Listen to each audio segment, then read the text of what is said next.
Hello, this is Ariella Carmel from CTech. I'm at Calcalist Tech on the Beach event, and I'm joined by Aviad Mizrachi, the CTO and co-founder of Frontegg. Thank you for joining us. Thank you for having me.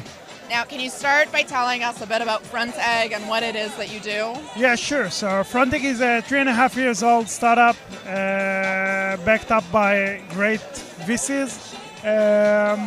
We are actually an identity platform, so we are focused on providing developers an easy way to integrate authentication, authorization, all the way towards like full multi-tenancy and hierarchies into the products in just few lines of code. So integration is pretty easy, and then everything else is like basic no-code editor for a simple integration. Yeah. And how do you guys differ from other existing competitors within that space? So I think what we try to do best is to have a very simple integration. Yeah, as I mentioned, we try to minimize the footprint on our integration comparing to the alternatives out there, where we really try to focus on having a really easy no-code editor on that, on one hand, and on the other hand, to have a very complex use cases solved, such as hierarchies, very complex authorization schemes, where we understand that in today's world, in order to be competitive, you have to build something, out of this world.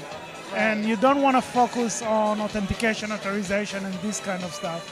So this is where we try to help the companies that we serve in this area. Gotcha. Now, you were ranked on Calcalist's top 50 most promising Israeli startups. Yeah. Congrats. Thank you. Great.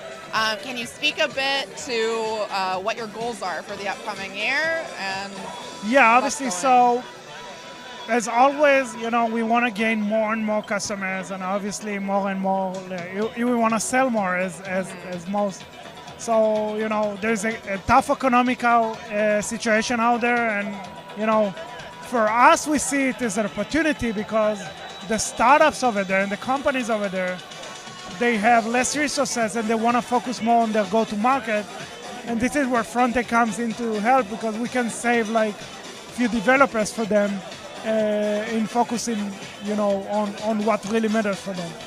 And obviously, we want to, keep listening to customers, building the right stuff in order to serve them best as we can. And so on that note, how does the global economic situation impact the kind of choices that you make in terms of growing the company? Yeah, so the positive side on this is that, again, companies are, very cautious on what they're spending their resources on, okay? But authentication and authorization is not something that you can build a product without. Right. So they rather, build it, buy it rather than build it. And they want to focus on the other stuff. On the other hand, deals do tend to take longer to close, and we do see it.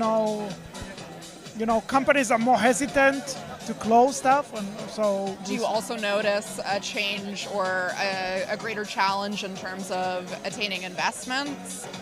Yeah. So luckily, we just raised, our Series B a few months ago.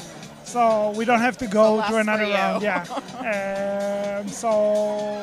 But I guess in the future, is that something that you're thinking about? We do need to meet higher goals in order to make it to the next round and to be attractive for the next round. Yeah. Right, definitely. Okay, well, that's all the time we have for today. But thank you so much for joining us. Thank you for having me. And best of luck. Thank you. Thank you.